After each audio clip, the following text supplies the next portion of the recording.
quand nous disons que nous sommes de Christ, quand nous disons que nous sommes avec Christ, quand nous disons que nous nous sommes engagés avec Jésus, ce ne sont pas juste des paroles. On ne peut pas juste dire que ça sort de notre bouche et que notre vie ne reflète pas ce que nous disons. Et dans cette marche avec le Seigneur nous appelle à grandir, à mûrir. Et justement, c'est de cette maturité que j'ai commencé à parler dimanche dernier, puisque nous sommes appelés à grandir réellement. On ne peut pas dire j'ai appris comme ça, j'ai l'habitude de faire comme ça, et de toujours rester avec ce que j'ai appris, et il n'y a rien qui change, ni dans notre cœur, ni dans notre acte, ni dans notre vie.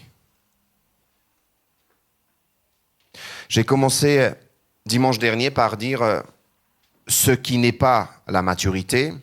Et nous avons vu que la maturité n'est pas une question d'âge. On peut avoir des années, je dirais même d'expérience et de vie, mais ne pas être mature. Ce n'est pas les années qui définissent la maturité. Les années ne sont pas signes de maturité. Deuxièmement, la maturité n'est pas non plus une question d'apparence. De l'extérieur, on pourrait dire en fait, il a l'air ou elle a l'air mature.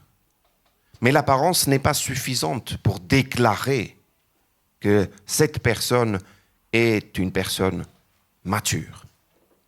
Ensuite, la maturité n'est pas une question d'œuvre, d'action. Ce n'est pas parce que j'ai fait tellement de choses que je peux dire que je suis mature. Ce n'est pas parce que j'ai accompli même j'ai réussi un certain nombre de choses que ça y est, je peux dire que je suis mature. La maturité n'est pas non plus une question d'études et de compétences. Je pourrais très bien avoir des diplômes si, vous savez, d'habitude, quand on va chez des personnes qui ont aussi fait des grandes études, et c'est super, moi je valorise énormément, j'encourage énormément cette démarche d'étudier. Aujourd'hui même, je continue à étudier et j'encourage réellement. Mais les études ou les compétences ne sont pas signes de maturité. Oui, il peut y avoir une forme de sagesse, d'intelligence peut-être de vouloir étudier, c'est super. Mais si à chaque fois je vais brandir ces études, ces compétences en disant regarde, et dans les moments justement où je dois montrer ma maturité, c'est là où je ne suis pas mature justement. Là, mes diplômes ne vont rien faire. Rien. Ensuite, je disais aussi que la maturité est beaucoup plus déterminée par l'attitude. Parce que le Seigneur va regarder quelle est mon attitude selon les situations. Comment est-ce que je me comporte? C'est ça la maturité. Vous savez, je vais avancer maintenant pour vous parler des signes de maturité et on va voir dans l'épître de Jacques plusieurs passages, les 5 signes de maturité. Mais avant tout, je voudrais encore une fois juste, dans la partie de l'introduction, dire un exemple peut-être. Un exemple dans lequel on pourrait se retrouver possiblement. C'est possible, vous savez, on pourrait dire « J'ai toujours appris comme ça, j'ai toujours fait comme ça. J'ai grandi comme ça. » Et quand il y a un moment, on arrive où on nous montre que, en fait, ce que nous avons appris n'est pas la bonne direction, ou bien fait mal aux autres, ou bien ce n'est pas le chemin que le Seigneur nous montre. Et que nous continuons à dire, en fait, non, j'ai appris comme ça, j'ai grandi comme ça. J'ai toujours fait comme ça. Je suis comme ça, acceptez-moi, aimez-moi comme ça. Vous avez déjà entendu ce genre de paroles? Je viens comme je suis, tu m'aimes comme je suis, si tu m'aimes pas comme je suis, c'est que tu m'aimes pas. Oui, je t'aime comme tu es. Tu viens comme tu es à Jésus. Mais si tu repartes comme tu es venu, là, je vous le dis, il n'y a pas eu de rencontre, il n'y a pas eu de communication, il n'y a pas eu de réception de ce que le Seigneur voulait te donner. Donc l'exemple que je voulais dire ce matin pour l'introduction, c'est si, imaginons, j'ai grandi dans une société ou peut-être, je dirais même pas dans une société, mais peut-être dans un environnement où j'ai toujours appris à avancer, peu importe les autres, peu importe si ça gêne les autres ou pas. J'arrive, je vais acheter par exemple du pain, et il y a du monde devant moi. Moi, on m'a appris qu'il ne faut pas regarder les autres. Tu fonces, tu vas acheter ton pain, tu ne regardes pas les autres. J'ai appris comme ça, je suis comme ça, et puis tu ne regardes pas, c'est même pas une question de, je dirais, civisme, politesse ou l'éducation, tout ce que vous voulez. Vraiment, c'est un exemple très basique que je vous donne. Et puis le jour vient où il y a comme une révélation, où au moins on vous dit que cette manière de fonctionner n'est pas la bonne. Tu gênes, tu respectes pas, et ce n'est pas bon pour toi. Deux choix devant toi, ou bien tu dis, ok, je vais réajuster, je vais ajuster ma manière de fonctionner, ou bien je dis non, je suis comme ça, aimez-moi, prenez-moi comme je suis, et tu ne changes pas. Il est vrai qu'il faut des efforts. Et c'est un exemple basique, mais il y en a d'autres. Parfois, écoutez bien, les personnes de l'extérieur vont réussir à montrer qu'il y a un changement.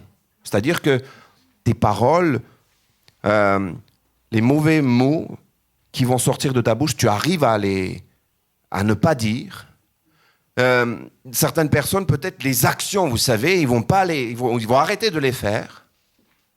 Mais parfois, ça reste juste en superficiel, c'est en hauteur. Et dans les profondeurs, dans le cœur, il n'y a pas un réel changement. C'est-à-dire que le cœur reste pareil. Ça veut dire quoi? Ça veut dire que quand je ne suis pas devant les autres, limite, quand il y a une situation difficile,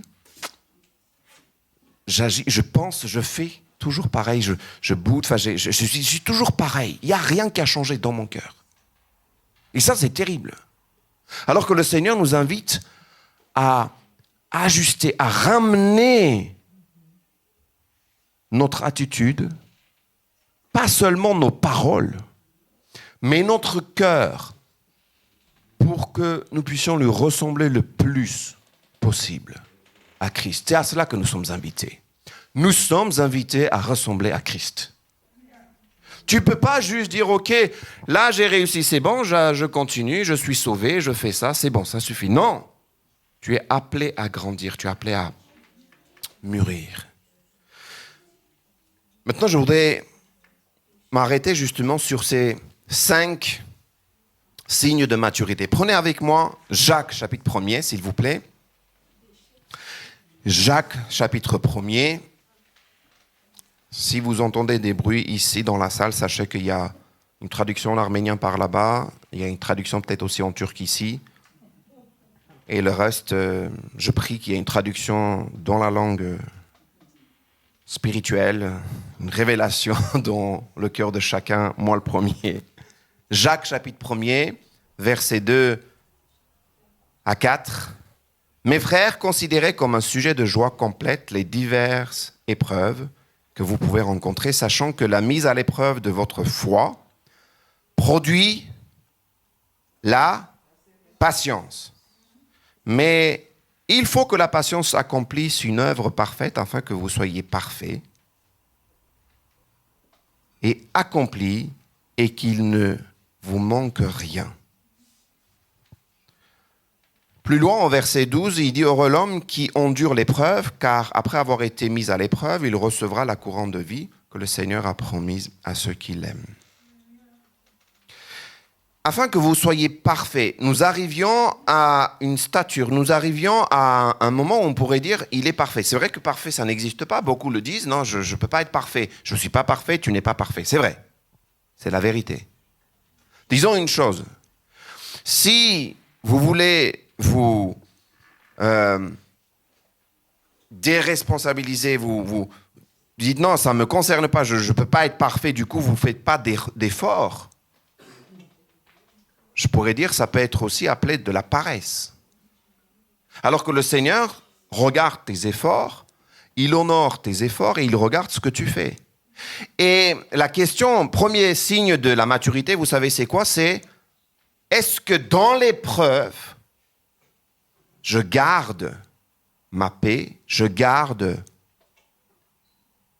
ma réaction qui peut être bonne et pas l'inverse. Une épreuve, une situation qui survient, inattendue, la maturité va être révélée. Comment est-ce que je réagis dans l'épreuve, dans une situation donnée? Et vous savez, ça peut être mauvaise ou bonne. Je vais prendre des mauvais exemples. Ça peut être, vous savez, perte d'emploi, ça peut être une facture que vous attendiez pas, ça peut être décès, ça peut être toutes sortes de choses. Ça vient ou bien vous faites insulter, vraiment toute situation. Et comme si, dans ce moment-là, vous perdez tout moyen. Et ce n'est pas juste un instant, parce qu'on peut être sensible à ce moment-là. Ça peut nous frapper, on peut se sentir mal. Mais l'idée, c'est de rester dedans. Vous savez, il y a des personnes qui, ça s'est arrivé une fois, puis on reste dedans tout le temps, continuellement. Là, je parle des chrétiens. Je parle de toi, de moi, des chrétiens qui ont une relation avec le Seigneur. C'est-à-dire qu'on est tellement frappé, abattu qu'on reste, et on ne se relève pas, il n'y a pas de transformation, il n'y a pas de renouvellement, il n'y a pas de travail. On ne laisse pas... Vous savez, le Seigneur dit, je suis le cep, vous êtes les sarments. Ceux qui sont attachés au cep et qui portent du fruit, le Seigneur va tailler, émonder. Même si ça fait mal. Pourquoi? Il dit, il fait ça pour que vous portiez encore plus de fruits. Et quand il est en train de tailler, quand il est en train de couper, ça fait très très mal. Et je vous le dis par expérience. Les relations, parfois, ça fait mal. Quelle est ma réaction? Comment est-ce que je me comporte dans ces moments-là? C'est ça la question. Est-ce que l'amertume prend place? Rancœur? Et je reste dans mon coin, je ne parle pas. Vous savez, chacun de nous, on a nos combats. Je vous ai parlé déjà des combats à l'intérieur, et des combats intérieurs, et on sait des luttes et des combats intérieurs, on sait. Et on est là à l'intérieur, personne ne nous voit, mais en fait, on sait. Si personne ne nous voit, mais le Seigneur réellement nous voit, il le sait. Quelle est la réaction dans les moments difficiles? Ça, c'est côté difficile. Mais vous savez, il peut y avoir aussi des moments faciles. Vous savez, il peut y avoir des moments où on a une bénédiction énorme et on perd aussi tous nos moyens. On a reçu une bénédiction, on a reçu un emploi, on a reçu peut-être, je ne sais pas, une bonne nouvelle. Il y a des personnes qui se perdent dans les moments les plus joyeux et puis tu ne les reconnais plus. Tu dis, mais qu'est-ce qui t'arrive? L'apôtre Paul va dire cette parole en disant, je puis tout par celui qui me fortifie. Vous savez, après quoi il dit ceci? Il dit, j'ai appris à vivre dans l'abondance et dans la disette. J'ai appris à vivre. C'est pas toujours facile, hein? Je vous dis, il y a des personnes qui gagnent d'un coup, mais beaucoup d'argent, et ils perdent beaucoup plus qu'ils avaient. Et tu dis, non mais attends, ça devrait t'aider. En fait, non. Pourquoi? Parce que tu ne savais pas gérer. Parce que tu n'as pas appris à vivre justement dans l'abondance et dans la disette. Ça, c'est un premier signe de maturité. L'épreuve, mais aussi je dirais la bénédiction. Il y a des personnes qui s'accrochent à la bénédiction et qui restent avec la bénédiction et ils oublient celui qui donne cette bénédiction. Abraham est un exemple parfait de maturité qui ne s'est pas accroché à la bénédiction, c'est-à-dire le fils qui a été promis. Le Seigneur lui a donné le fils promis, il bénit le Seigneur, il attendait pendant des années, mais le jour où le Seigneur lui dit, écoute, tu prends ton fils, celui que tu aimes, tu te lèves, tu m'amènes, tu le sacrifies. Pas de problème, pas de souci, c'est toi. Tu m'as donné, tu reprends, c'est à toi. Ça t'appartient. Qu'est-ce que j'ai qui ne vient pas de toi? Réellement. Moi, je vous dis, il y a des choses qui me font mal. Et parfois, je me dis, Seigneur, mais vraiment, ce qui me fait mal, est-ce que c'est moi qui l'ai acquis? C'est moi qui l'ai réussi? Non, en fait, ça vient de toi. Moi, je pourrais peut-être dire, ok, j'ai travaillé, mais en fait, c'est toi qui as permis que. Alors, je dis, ok, c'est à toi. Je te redonne. Tu as donné, tu as repris, que ton nom soit loué. Premier signe de maturité dans Jacques, c'est dans les moments les plus durs, est-ce que je garde quand même ma paix? Est-ce que je garde quand même ma joie? Est-ce que je garde quand même... Est-ce que j'ai toujours le fruit de l'esprit? C'est ça en fait la question.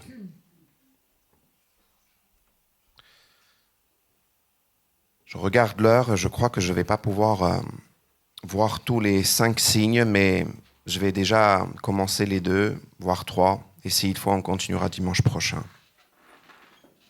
Deuxièmement, une personne mûre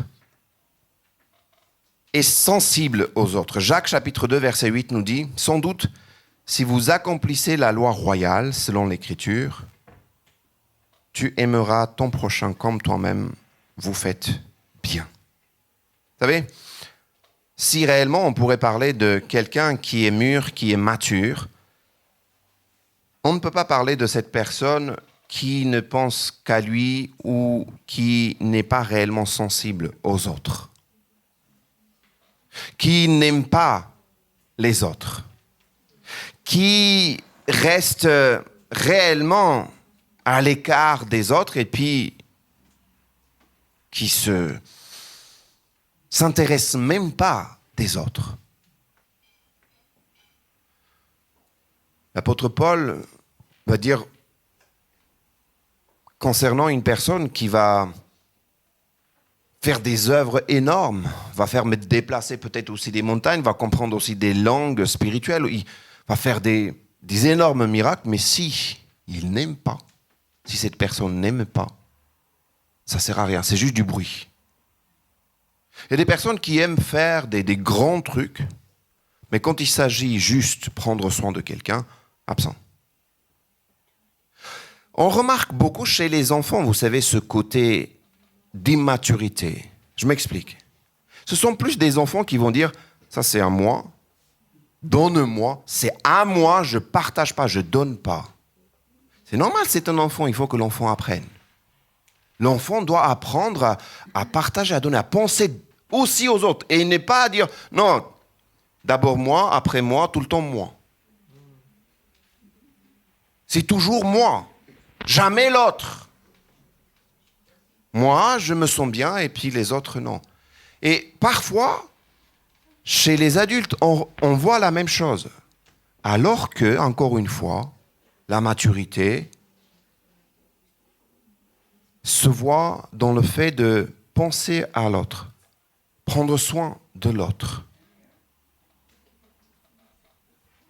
Le Seigneur dira, venez vous qui êtes justes, entrez. Parce que quand j'ai eu faim, vous m'avez donné à manger. Quand j'étais nu, vous m'avez donné des vêtements. Quand j'étais en prison, vous êtes venus me rendre visite. Et puis, les autres vont dire, mais quand est-ce qu'on t'a vu nu? Quand est-ce qu'on t'a vu malade? Quand est-ce qu'on t'a vu? Et 2 choses. D'abord, peut-être ces personnes vont dire, ok, Seigneur, c'est pas toi qu'on a vu. Toi, tu n'étais pas là physiquement.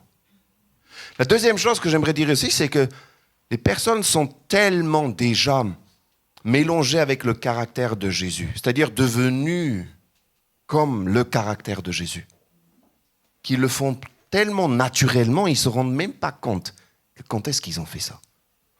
Je me dis, il y a des personnes, naturellement, tu es penché vers, non, ça c'est à moi, je pense à moi, c'est d'abord moi. Et quand tu essayes de dire en fait, non mais regarde Jésus comment il... Oui mais non mais moi, Jésus c'est Jésus, il est Dieu. Mais il est aussi homme. Regarde les autres, il pense aussi aux autres.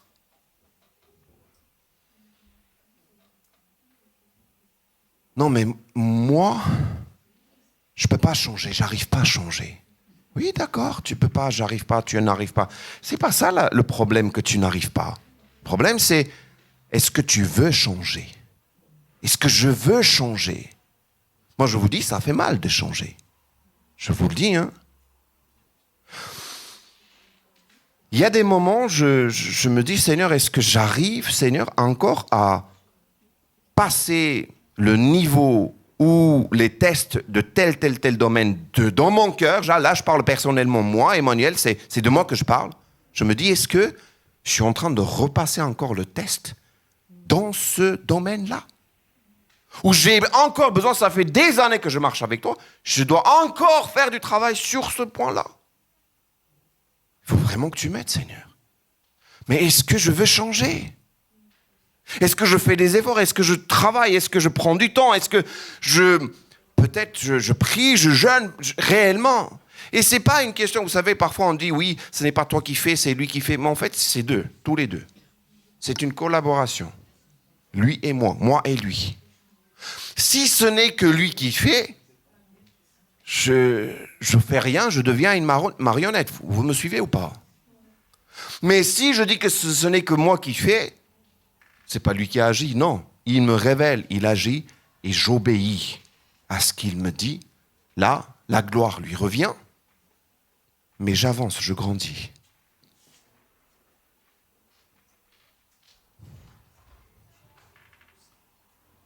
Est-ce que je suis sensible à l'autre? Est-ce que j'arrive à réellement penser à l'autre?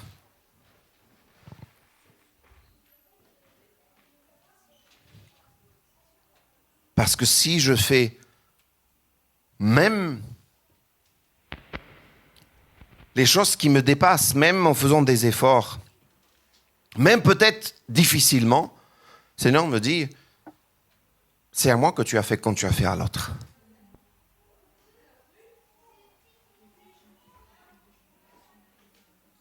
Chers amis, je vous propose qu'on s'arrête là pour ce matin. Et je vous propose de continuer dimanche prochain les 3 autres signes de maturité.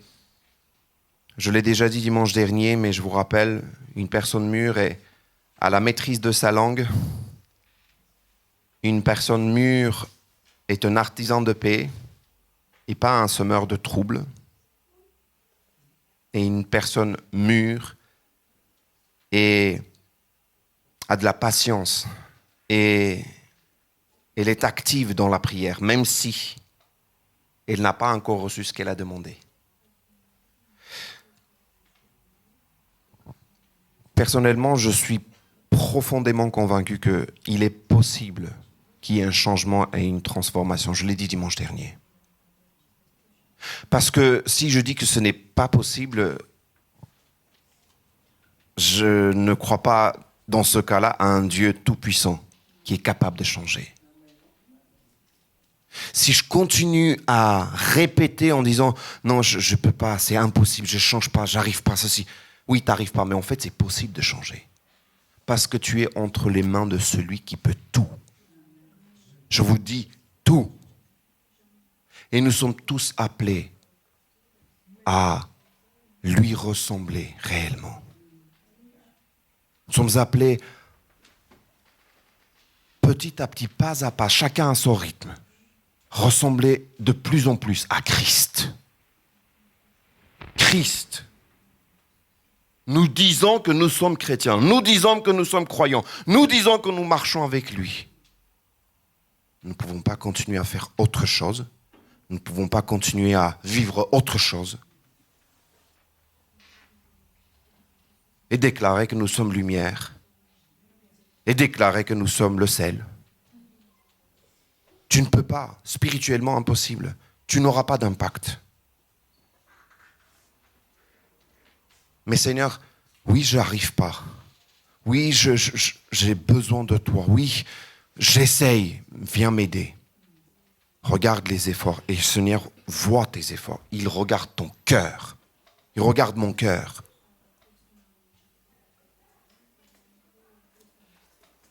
Je crois qu'il est possible.